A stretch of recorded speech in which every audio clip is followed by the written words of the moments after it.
Hello guys, welcome back to the series of tutorials on cybersecurity. I am Deepak Nial, and in previous tutorial we discussed about for loops, and at the end we discussed about C style for loops. So you have seen that how can we write for loop in C style. So the syntax was like this: for, then you have to do variable assignment, then you have to write condition in the second part, and then some increment or decrement. But note down these two things here, right?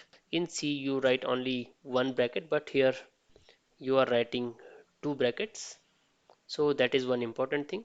For example, for I equal to 1, I should be less than equal to 10 and I plus plus.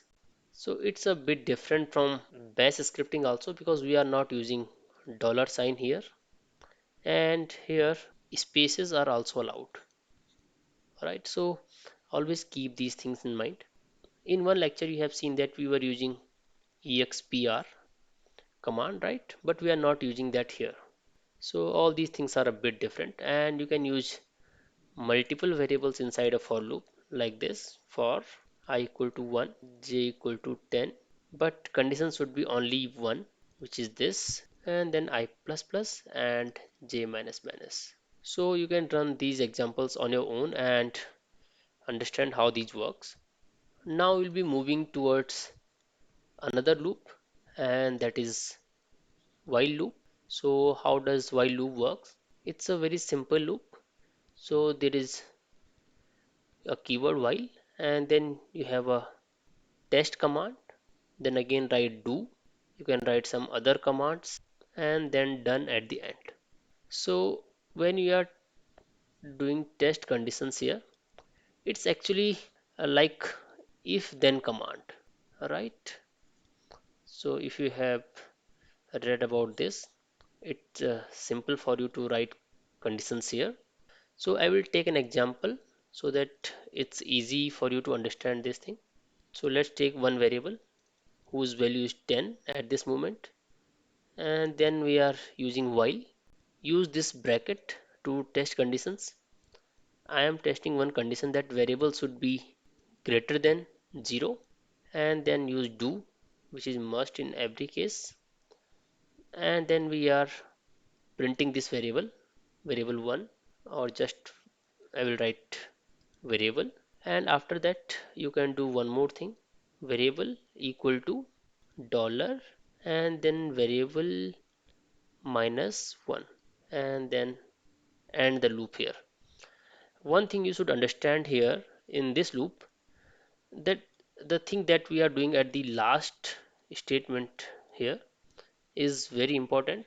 If you don't write this thing here, this loop will go into infinity and will never come out, right? Because we need to decrease this value, otherwise it will always be 10, and it will always say that it's greater than 0. Clear? So you need to keep this thing in mind. So that was about while loop. Now we'll discuss another thing, which is until loop. So I am assuming that now you can run these programs of while loop. It's not that difficult. So I will come to the another loop, that is until. So this until loop works exactly the opposite way from the while loop. So let's take one example. So you have to write until test command, then do, then some other commands. So it's similar to other loops when we are writing this, but it works exactly opposite to the while loop, right? And how can you understand this thing, that it works opposite to the while loop? So let's take one example. We have variable 1 equal to 100. Now I am writing until, and there is a condition here, and condition is that variable 1 equal to 0, right? Now do, and I am echoing this variable 1.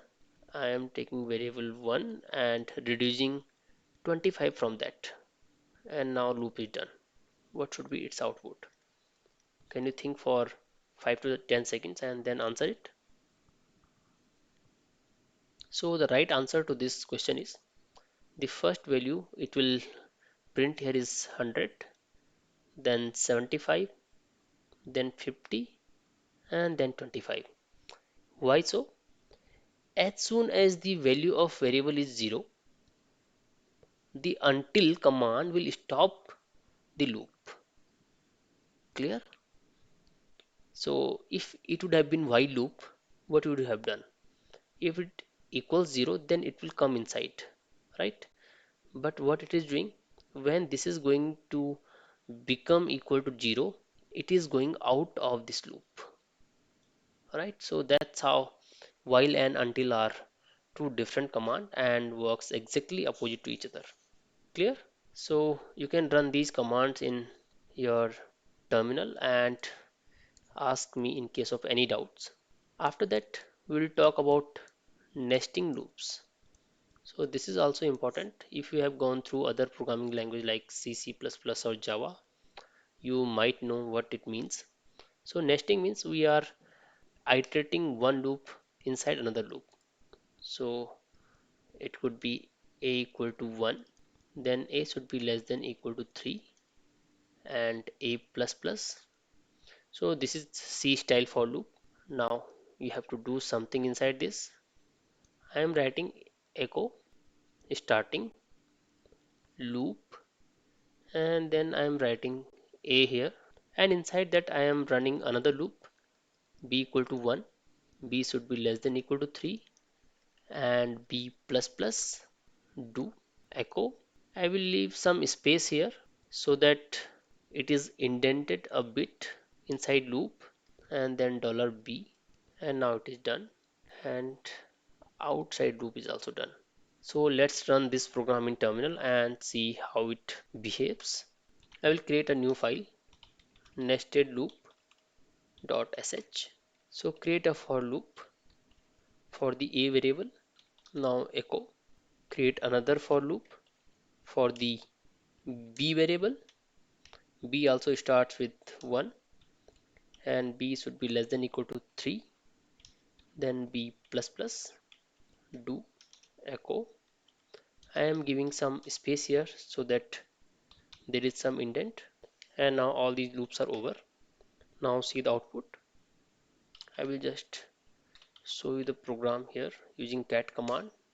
Now you can execute this, and here you can see we are starting loop 1, then inside loop 1 2 3 the first value is from a and these three values are from b. Again this is from a and all these values are from b, and similarly in the third loop, right? So that's how you are executing nested loops. Clear? Okay, so nesting loops is done. Now we'll talk about another concept, and that is looping over file data. So that is most important thing, and to understand this thing we were going through all those loops because at the end we have to work on some files. All right, so for this you need two techniques, and those two techniques are, one is nested loops or loops you can say, and second thing that you need, changing IFS variable, or you can say IFS environment variable. So we already talked about this, that this is internal field separator, and it defines a list of characters the bash shell uses as field separator, which are by default tab, space and new line. If you want to change that IFS to recognize only the new line character, you need to do something like this: IFS equal to dollar and then new line here.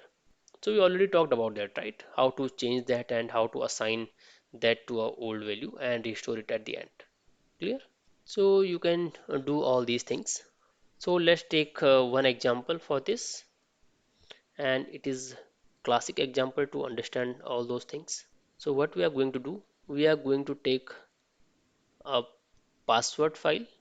You know about this, that it is inside etc folder, and then we are going to iterate through each line of this file, right?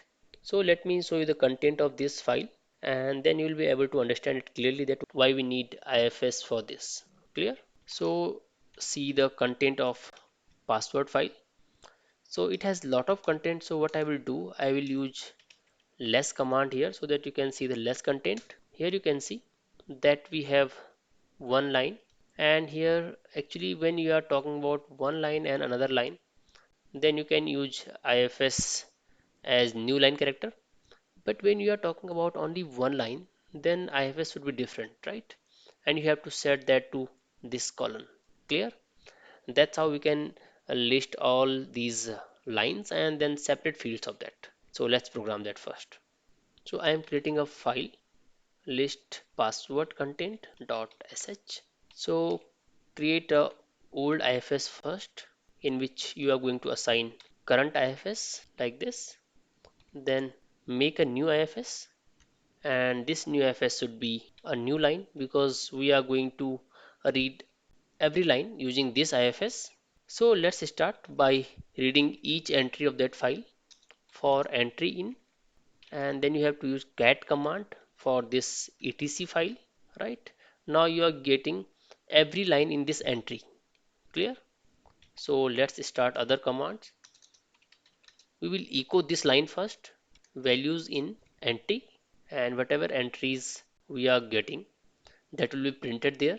After that, when we get one line as one entry, then we need to change IFS to something else, and that value is colon.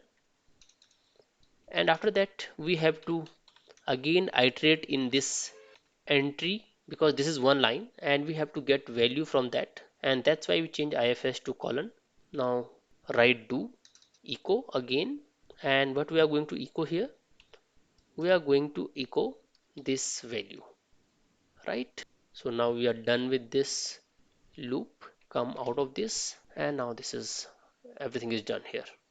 Clear? So I will execute this file now. So when I'm executing this program, I will use pipe and less command to see the less content.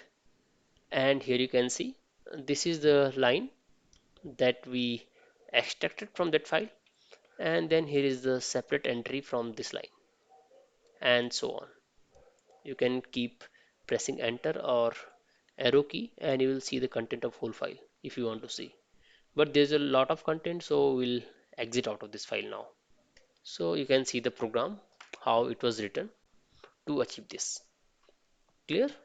Now we'll move to another part of this, and that is last part of this looping. We are not going to discuss much of the things here because already we have covered a lot of things. So we are going to talk about how can you control loops using break and continue. So if you are a programmer already and you know about C and C++ languages, then I hope you already know about these things. But I will introduce a new thing here for variable in, and then when we are talking about list, you can write it like this: 1 2 3 4 5 6 7 8 9 and 10. So this variable will pick 1 first, then 2, and so on up to 10. So if variable equal to 5, then break. So I will and if here, and then I will echo iteration number and then variable, and after that this loop is done. And when we come out of this loop, we can write here the loop completed. So can you guess what should be the answer to this question, or what should be the output to this program? So one thing that is common in output and in every line, it is iteration number, and it will come in every line, right? But what other than that? So it should be 1, it should be 2, it should be 3, then 4, and when it equals 5, it will break out of the loop, and now it is not going to print this thing, right? So the next line that it will print, it will be the loop completed, right after 4. Clear? And there is another thing that controls the loop. is continue. So just do one thing, remove break from here, put continue, and now guess the answer. So you can pause the video for 5 or 10 seconds and then guess the answer. So I hope you have got the answer till now, because when we continue, it will not print that value only. So if it equals 5, it will leave only this value, but it will again print 6, 7, 8, 9, 10 after 4. So it will be 6, 7, 8, 9, and 10, right? And this thing will of course will be printed. So that's how break and continue controls the loop. So I hope you got an idea. Now your task is to implement all those things. I might have left few things, but it's a huge topic, so we cannot cover everything here. I hope you understand this. And if you have any doubt or query regarding any of these things, you can write your queries in the comments and I will try to respond back as soon as possible. So guys, see you in the next video with some new concept. Till then, thank you so much.